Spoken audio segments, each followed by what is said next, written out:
Over the past 100 years, many Nuu-chah-nulth people have lost access to traditional foods and the healthy lifestyle these afford.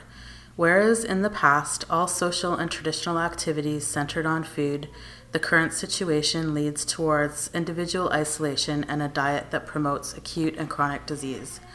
Elders in Nuu-chah-nulth communities hold a wealth of knowledge about traditional foods that have sustained populations for many generations. It is important to bring elders and young people together so that elders can pass on their skills and knowledge around harvesting, preparing, and preserving traditional foods.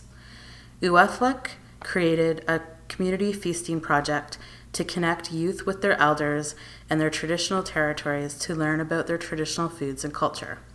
Elders and youth first came together to talk about their traditional foods.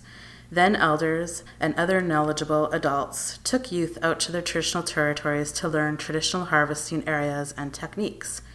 We learned how to harvest low-tide foods.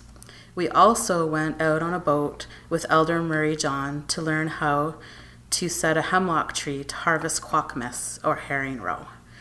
Then communities came together to learn traditional methods of preparing and preserving foods. We learned how to do a pit cook. It was amazing to see how people could come together to feast and feed each other. A pit cook takes lots of hands working together cooperatively. Traditionally, pit cooks were used to cook traditional root vegetables, seafoods, and meats.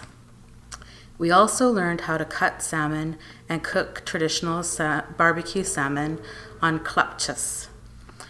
Young people learned from their elders and then tried out their new skills. We also learned some traditional preserving methods. In Atatsu, we learned how to cut and smoke salmon. In the past, there was no refrigerators, and smoking was used to preserve many foods. A favorite was and still is salmon. Nuu-chah-nulth also smoked meats and seaweed for seasonings.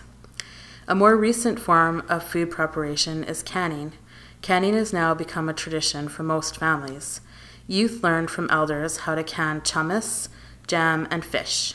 The feasting project was a great experience for all of us who had the opportunity to participate. We have learned that it is important to bring youth and elders together to learn from each other and to encourage youth to be leaders and holders of knowledge for the future.